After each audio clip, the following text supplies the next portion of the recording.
Hey YouTube, this is Boots on the Ground, and there's so much news out there. I'll bring you a little bit of it.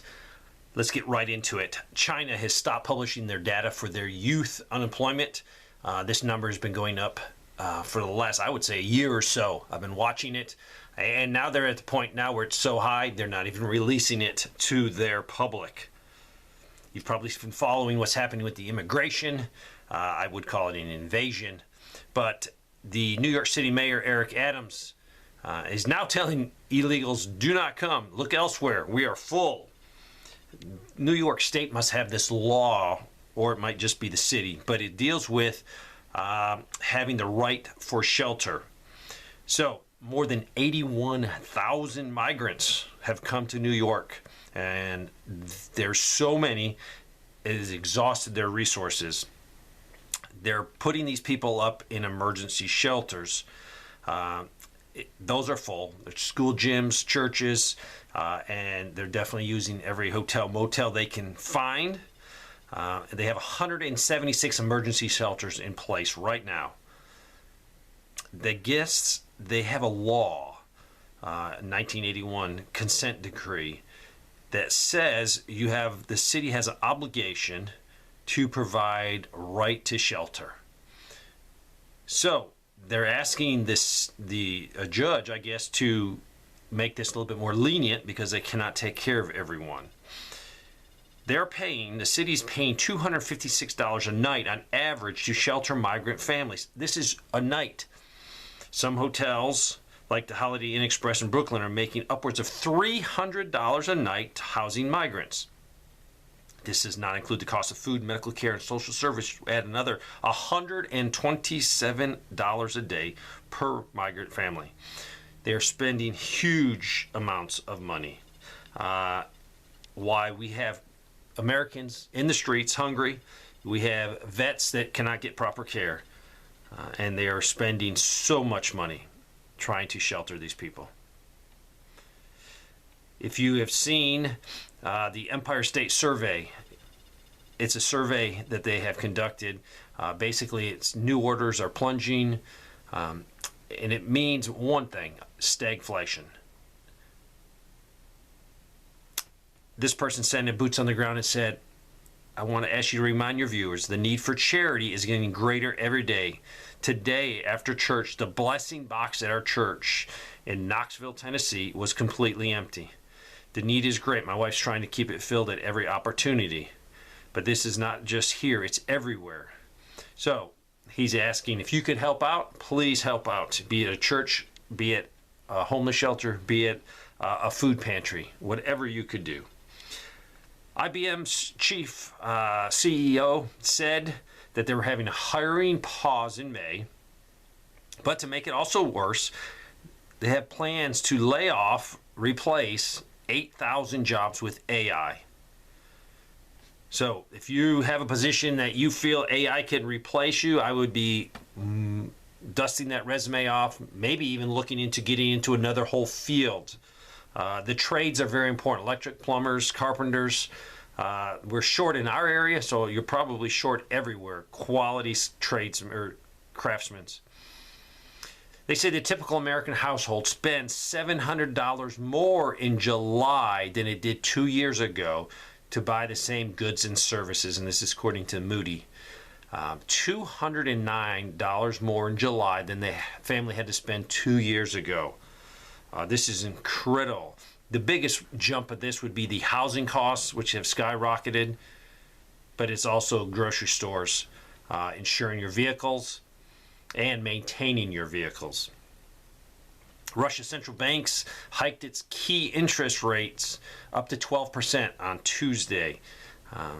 It was an emergency move to halt the crash of the ruble, or the plunging of the ruble. They probably need to tighten their monetary policy, but bottom line, this is definitely caused by the sanctions that we've imposed upon them. The only thing that really can help them is the war to end, or oil prices go a lot higher. This is from, I'll just say, the middle part of the country. I don't want to identify it too much. My wife is a line inspector at a Tyson plant. and was told all overtime was to be eliminated. And tonight, which was today, everyone was sent home after 5 hours and told to plan on working only 6 hours tomorrow due to low inventory. Now, I'm assuming Tyson is the chicken plant. They also said they know a person that works at a pork plant, and they've been on 4 days a week, 2 or 3 weeks out of every 4 over the last several months. So basically, at this pork plant, they are lower in working hours for workers. So why is this? This will definitely put the squeeze and inflation on food, so please stock up accordingly. The FDA approved 65% of new drugs, and this comes from Zero Heads, in 2022 based on a single study. But that's not the worst part. According to a research letter published in the Journal of American Medical Association, 24 of 37 drugs approved in 2022 by the U.S. Food and Drug Administration were based on a single study. The funny part is, according to the letter also, the studies were sponsored by the industry, meaning they were manufactured, funded, and analyzed by the company producing the product, seeking the FDA approval. So these companies will benefit. They conduct the study, they manufacture it, and then they ask the FDA to approve it off of their data. I find that astonishing. That is why drug companies are making so much money. I wonder if there's anyone out there actually trying to protect us, the consumer, and actually we're the patient that will need that drug. This person sent it in and said, prices keep going up. I needed a fuel pump for my 2009 Corolla. One of the chain auto parts stores wanted $587, so I shopped around and found one locally for $319. That's bad enough, but almost half of the price. So my advice is to resist going to eBay or Amazon to buy electronic parts for an automobile. They're way cheaper, but the last 3 electronic parts I have purchased online did not last more than a few months before they broke down, and usually just past the time when they could be returned for a refund. I am not joking. The fuel pump I bought online made it to August 11th, exactly 3 days past the time I could have returned it for a refund or replacement. Fuel pumps, alternators, starters, and other electronic parts I will never buy online again. On a side note, prices of eggs and gas have been dropping for a while, but they're edging back up again. So be very careful. Look for your best deal, but maybe your best deal is not your best deal if it's an inferior part. This is the Hawaiian fires. John Pelletier, I think that's how I pronounce his name, Pelletier, is the chief of Maui Police Department. I also found out he was the acting incident commander for the Las Vegas massacre that occurred in 2017. He then also went to the FBI and did training with the FBI. I find that interesting. The man goes from Las Vegas and the terrible killing of 59 people and 527 people being injured in that shooting. That shooting occurred, if you remember, from the 32nd floor of the resort. He was there, and now he's in Maui. I would not hire this man because I think maybe he might bring your area or your town some bad luck, but it's probably just coincidence. European natural gas prices went up, I think, last week 40%. They just added on another 15% to that, and that's because Western Australia might be having a strike, and they export a lot of it to Europe. So no break for the Europeans when it comes to natural gas. This is very interesting. 2 weeks ago, I showed one of our rentals to some tenants that were thinking about renting it. 2 different families who toured the rental. are actually current homeowners who are trying to find a solution because they can no longer afford their home and are trying to hold on to their house. Each family has the same idea, to rent out their $450,000 house so the rent they receive will cover their mortgage. Then they want to rent our small townhouse. It's $1,000 per month, which they could afford, so they financially won't go under and lose everything. This is a bit scary because so many things can go wrong, but they're trying to solve their problem.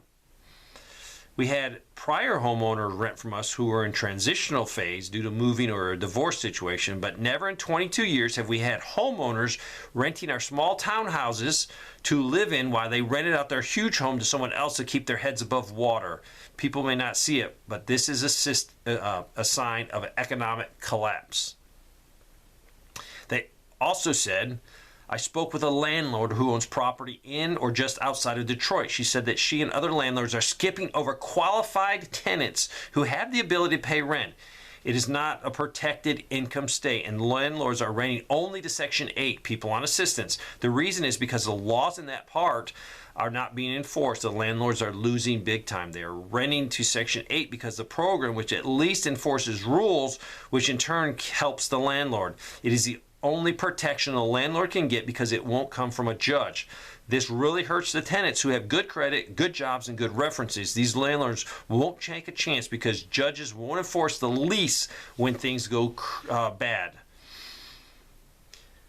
Another person wrote in and said, my wife is an employee of Honda. She learned of a new program where they're going to pay $100 a month for any employee with a student loan debt.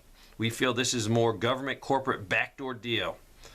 I would feel upset if the guy next to you or the girl next to you working, you're doing the same job, getting the same amount of money, and all of a sudden they're going to get an additional $100 just because they have debt. This person said while filling up at Costco, an employee informed me they won't be selling diesel fuel after September this year. And they said there's only 2 Costco gas stations in Michigan serving diesel. Looks like Toll House chocolate chip cookie dough could have some wood fragments in it. I think these are the kind that you cut them in the little chunks, then put them in the oven. So Toll House cookie, if you have any of those in the refrigerator, you might want to check. You remember that Fitch downgraded the U.S. government credit rating? And if you've been watching the bond market and the Treasury, it is unbelievable. Every day it's inching a little bit higher, and every little tiny inch, when you multiply it by trillions of dollars in debt, is real money. But they're saying that they might be cutting ratings of small and mid-sized U.S. banks because of higher funding costs. So this will be interesting to see if they do this. Some of these banks that they're talking about, J.P. Morgan and Chase. Interesting times. There's so much news out there. There's so much bad news out there. But don't let the bad news control you. Do something positive. Keep prepping. Keep developing relationships with your neighbors and with friends, and build a network of people that in hard times you can count on and rely on and survive. Thanks for watching.